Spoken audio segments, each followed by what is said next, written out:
First question that I'd like to pose springs off of the first two charts that we saw. And as Charles pointed out, the trend line from 2008 to 2009 was down. If you look at what's happened in the first several months of 2010, it appears to be quite significantly up. That means something dramatic has happened. So during that time, I'll turn first to John McQueen. 5 days ago, Wells Fargo reported record earnings. You guys have obviously figured it out. You run a large multi-line financial business. All the different markets, including large ticket, that you can see is absent from a lot of the reports. How do you get the benefit of specialization in your multi-line businesses while still getting best practices with a large multi-line finance company? Well, let me just start. I'll put a plug in for the foundation. The information and reports we receive from the foundation regularly have been very helpful and are very valuable to us in trying to manage our business. So, Lisa, congratulations and good luck, but please continue on because it's been good for us. We appreciate it. We run a business model, Joe, where we have about 10 or 11 different business lines we manage. They're very focused on industry segments. So we bring a lot of expertise to the segments we're working in. So we dedicate people into those segments. And I think and we really vertically throughout our business, so you can look at it from both the originations, credit, operations standpoint, all the way through to collections and workout. We're focused on a vertical industry line outside the bank, and within the bank, we break it down into 3 or 4 different core groups that each have a segment that they focus on. We think it brings a lot more expertise and more value to the customer and trying to develop and win those relationships. So that's kind of our strategy. And in reference to the slide, certainly we would agree with the slide. First half of the year was things continued to trend slowly, poorly. Probably starting in June, we saw our business turn around. In every month since then, we've seen a fairly reasonable improvement year over year in volume, in delinquency. So it seems about the June timeframe for us, we saw the business turn. Now, not all of our businesses have turned, but the bulk of our business has turned and is performing pretty well right now. So we're pretty optimistic about year end and next year. Great. Good. Bill, let me turn to you. One of the conclusion statements here was that there's been some retrenchment in small ticket. As you look at the marketplace, from your perspective, do you agree with that? And what could you tell us about First American's sort of unique approach to the shifting market? Mm-hmm. Well, Joe, we're maybe Jim could probably address that too, because we're more in the middle market, exactly, in the independent space. But we were fortunate, I think, that based on the statistics, if I remember, independent business volume from 08 to 09 was down by just under 50%. And we're entirely, at this point, a direct originator. We have a vendor business we're starting, but we don't really do much there yet. It's in the startup mode. And so as a result, I think the direct business of our call was down just over 50% between 08 to 09 across the board.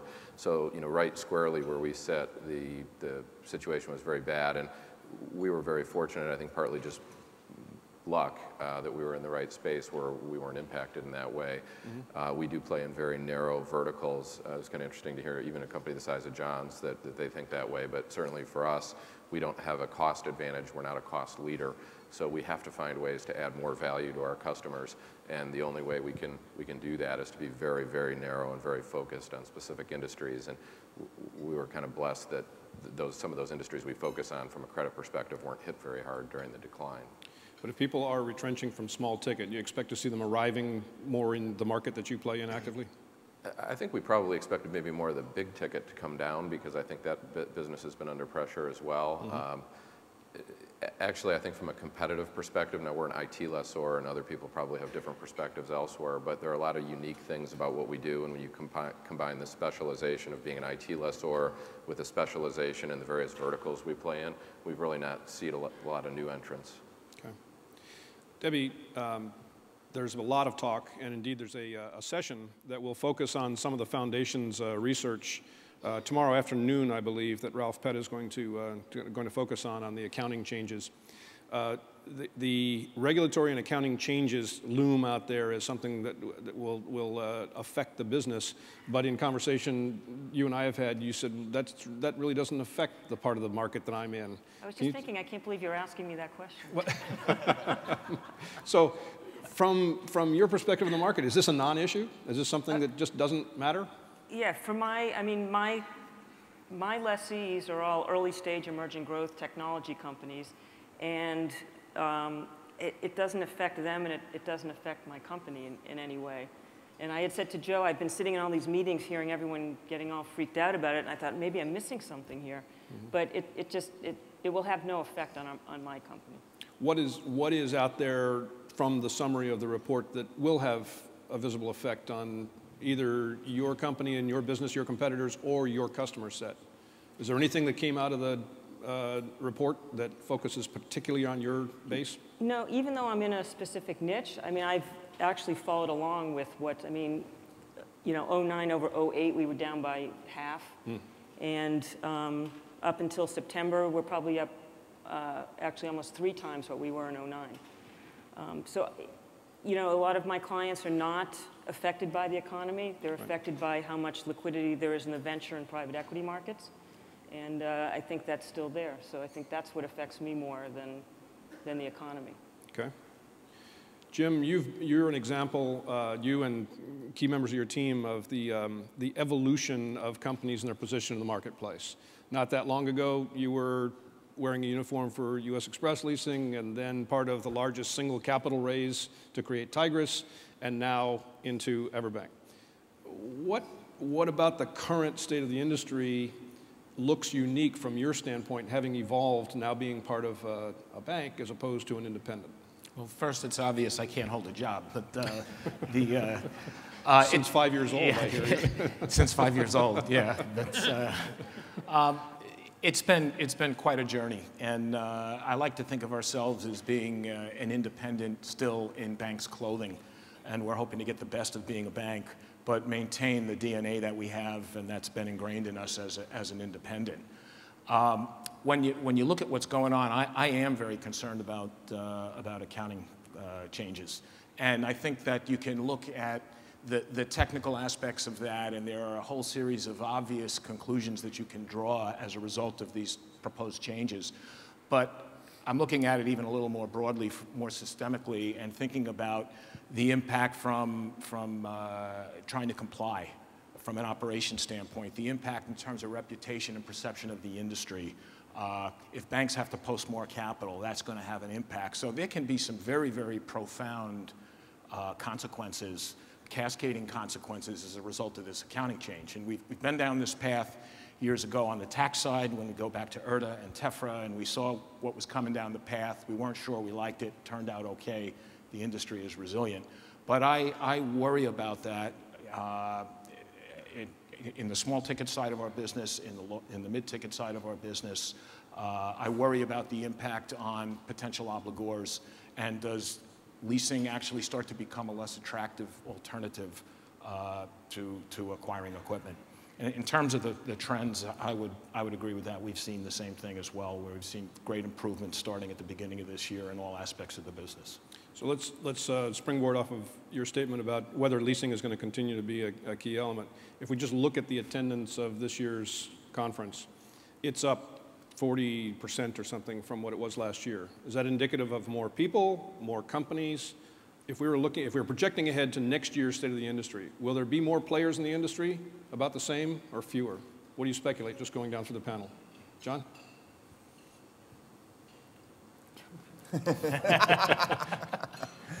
You don't have to reveal any plans.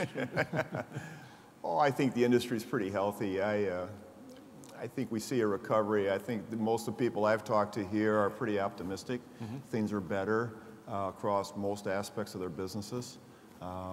So I think overall, we're seeing a lift in the industry that we saw from the last 2 years.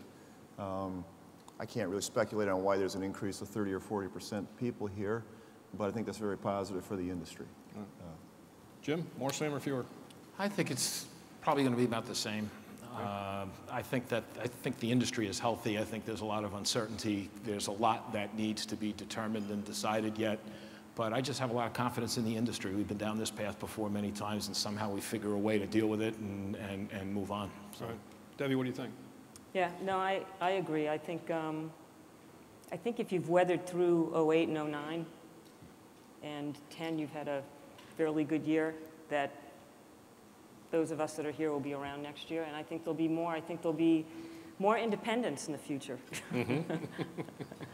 Bill? The only thing I would add, Joe, is I think really when you think about the statistics, actually there should be less people here, right? Because that was the one trend that continued down in terms of employment. Number of employees. Right. And perhaps that's a commentary on the value of the association in a difficult time like this, that so many people would come, and Right. Certainly nice to see. Okay. Well, we have another minute or two in the session, probably time for a question or two from the audience. If there's anyone who has a question and would like to direct to the panel, simply raise your hand. It's a little difficult to see that. No questions. They've answered everything. Here's a question.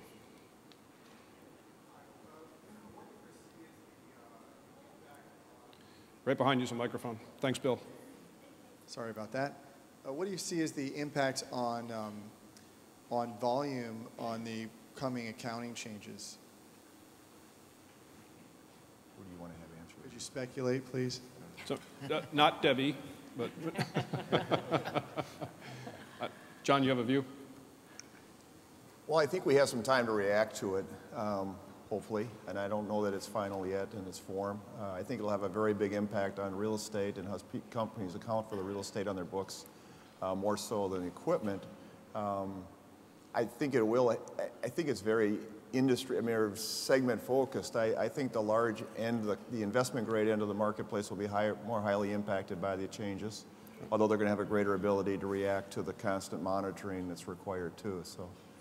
Well, one suggestion might be there is the breakout session tomorrow that's going to focus specifically on that. So that might be a place to get some additional input. The other session that I'll remind you of is the session focused on the foundation-funded report on social networking.